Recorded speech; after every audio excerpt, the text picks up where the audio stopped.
Cool, good day. Today I'm gonna be discussing chapter 4, uh, chapter 5, 6, and 7, which is basically from um, here it's basically adding sample data in chapter 4. So we're gonna start with that. I'm here with my navigator Lindo. Hi everyone, I'll be the navigator of this session. Alright, cool. So in chapter 4, we basically just added sample data to our MongoDB, so our Mongo database, right?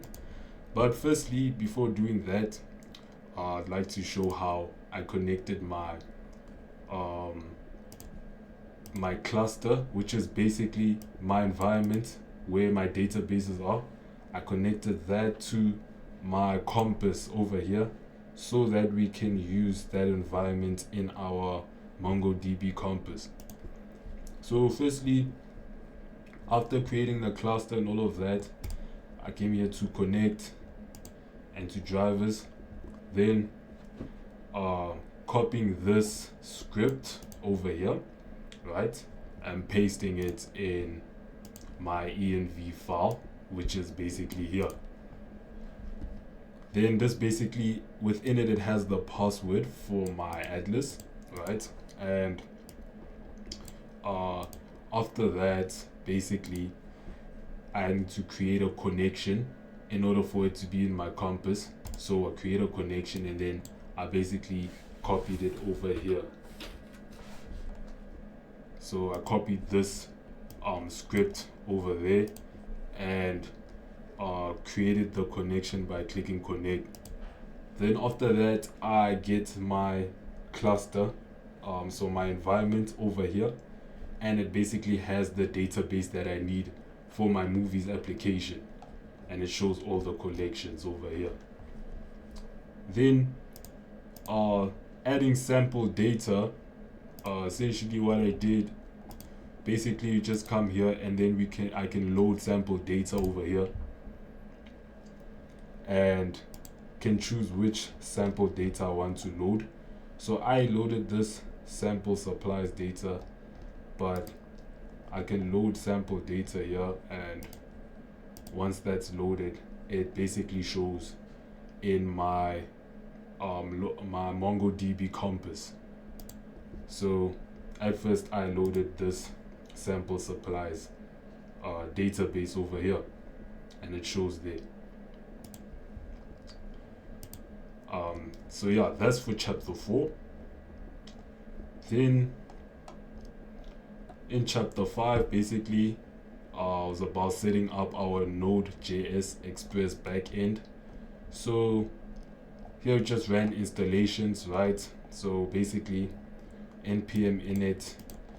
So ran npm I to basically install our Node modules over here, and got our package log.json, which has all these packages, right? So we have these dependencies, cores over here, .env, express, which basically is a library that helps us. It helps us build our application and helps with the server creation, as well as MongoDB for our database as well. Is there anything else with this, Lindo?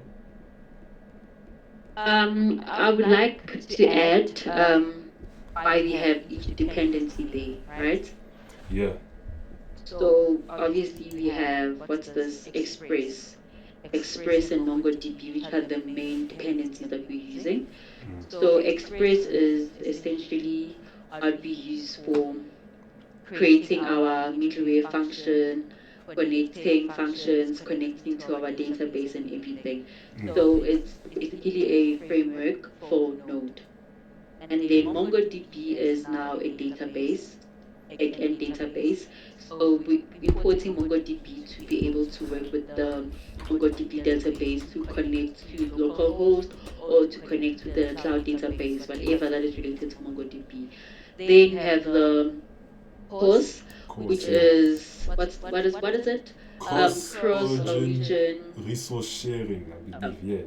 Yeah. yeah, Cross. Yeah. which is basically useful for now, allowing your back end, our back end, which is now our API, which we just created for ourselves, to connect to any domain, any front end. So it's basically essential for not blocking our API in certain front ends. For instance, if now what's this? Our back end, our API is protected, right? Yeah. So in order for it not to be blocked on certain browsers and certain domains, we have the host, which So does allow that integration between the two. so it's just the connection between the front end and the back end, and then it like makes sure that Yeah. the browser doesn't block that process, right? hmm Okay, I see. Um, Let me read. Let me find. Ace. What's this? Cross-origin resource sharing is a security feature implemented by web browsers to control how resources on a web page can be requested from another domain. By default, browsers block requests made from one domain to another for security reasons. Course allows servers to specify additional HTTP headers that grant permission for cross-origin requests. This is what it okay, means. With, yeah, same Mhm. definition here in a way. Yeah, and then we have the .env. The .env is basically now helpful for you have the .env file. The .env yeah, it's where we're Yeah. creating now our environmental variables. For instance, we have this MongoDB what's this? It's a movie DB URL, right? So Yeah. this URL has your username and password in Mm. between the Tom woman and the old. That's a password. So we don't want to share those things with everybody, True. right? Yeah. So we want to keep those things like within the development and not for everyone to be able to access it. So we keep it in the .env. Oh. But essentially, the .env is basically important for just creating variables that we're using for building our app. For instance, the port. You need the port number, right? Yes, for our Yeah, so server we to can run on. just yeah. Yeah. Okay. That's just basically it. This is mainly for our database connection.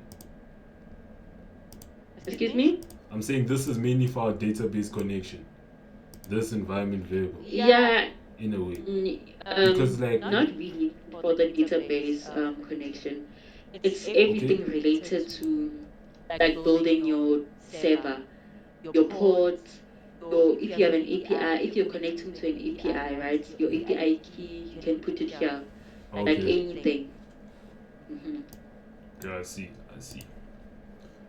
Yeah. Then yeah, those that's the dependencies that we basically install. Yeah, these ones. All right. Cool. Then